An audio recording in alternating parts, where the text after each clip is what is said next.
Hi there, I'm Julie Tam, managing broker of Lynn Realty, a brokerage serving generations of clients in the greater Houston area and from around the world since 1981 in sales, leasing, and property management of now more than 300 properties and growing. And you can find me on HAR.com, that stands for Homes and Rentals, as Yao Tam. It's a windy day, but beautiful and getting close to sunset here in the city of Bel Air today.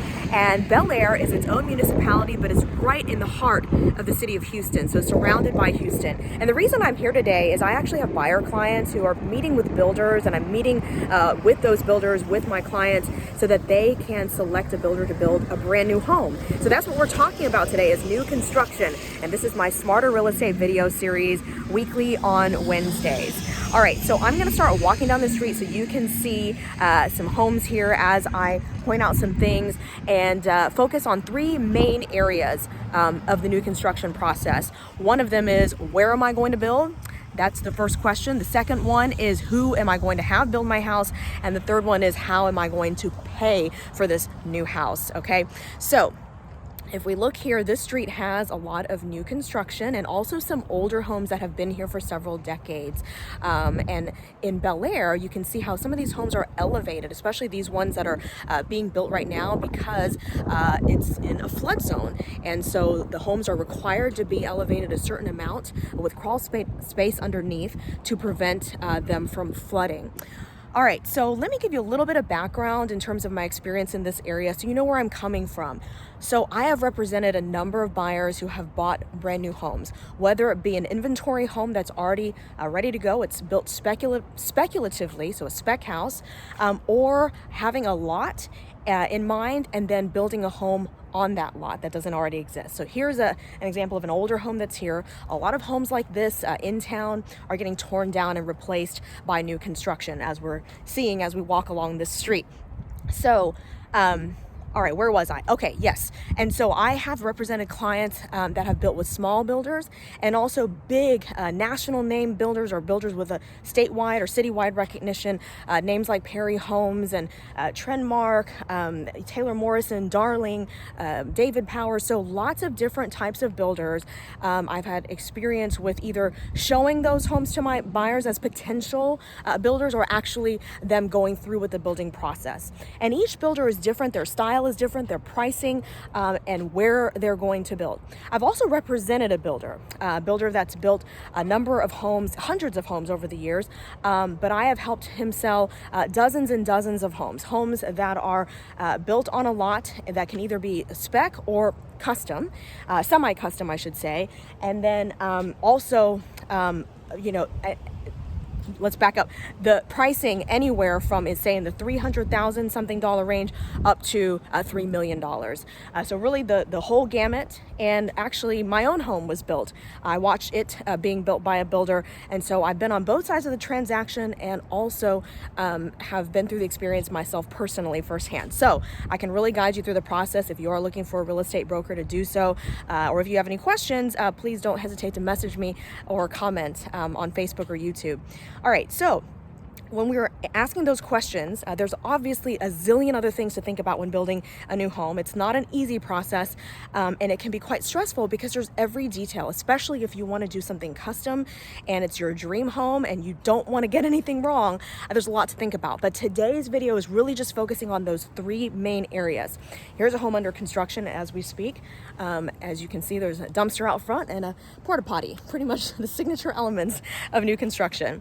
Okay, so when we look at the location, okay, generally you can look at either building out in the suburbs or building in town. Those are the two main categories. All right, out in the suburbs we tend to have a lot more options, larger neighborhoods, sometimes master plan communities with different sections and smaller neighborhoods within, and different price points. So it can start in, say the $200,000-$300,000 range and go all the way up into the millions.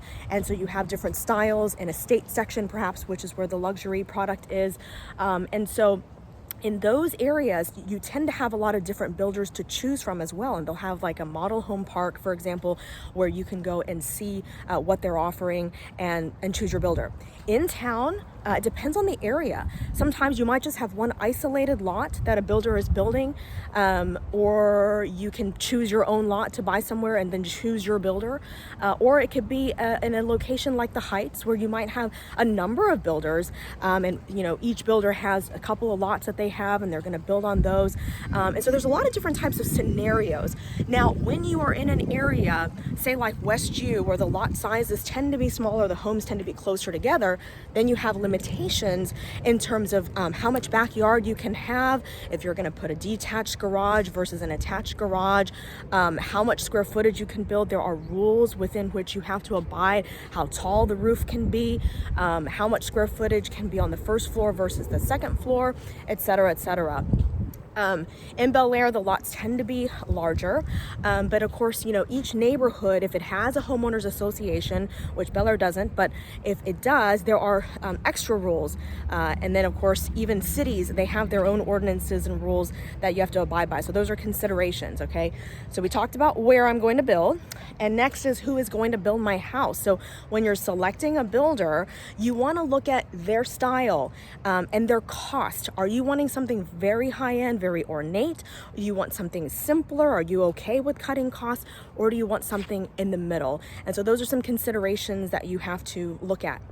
And then also think about this: when you are building a new home, if you're using one of those mass builders that can build very fast and within a matter of a few months or several months, you don't have to deal with them for as long. But a lot of these custom smaller builders, can take usually on average about 1 year to build a house from start to finish. And so you want to work with someone that you can get along with.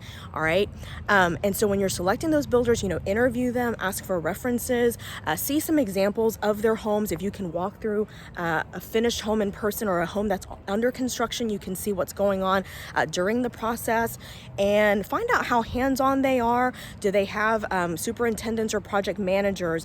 How often will you get to talk to the builder? Are you going to go through an architect and an interior designer? Is that an extra cost or is that built in?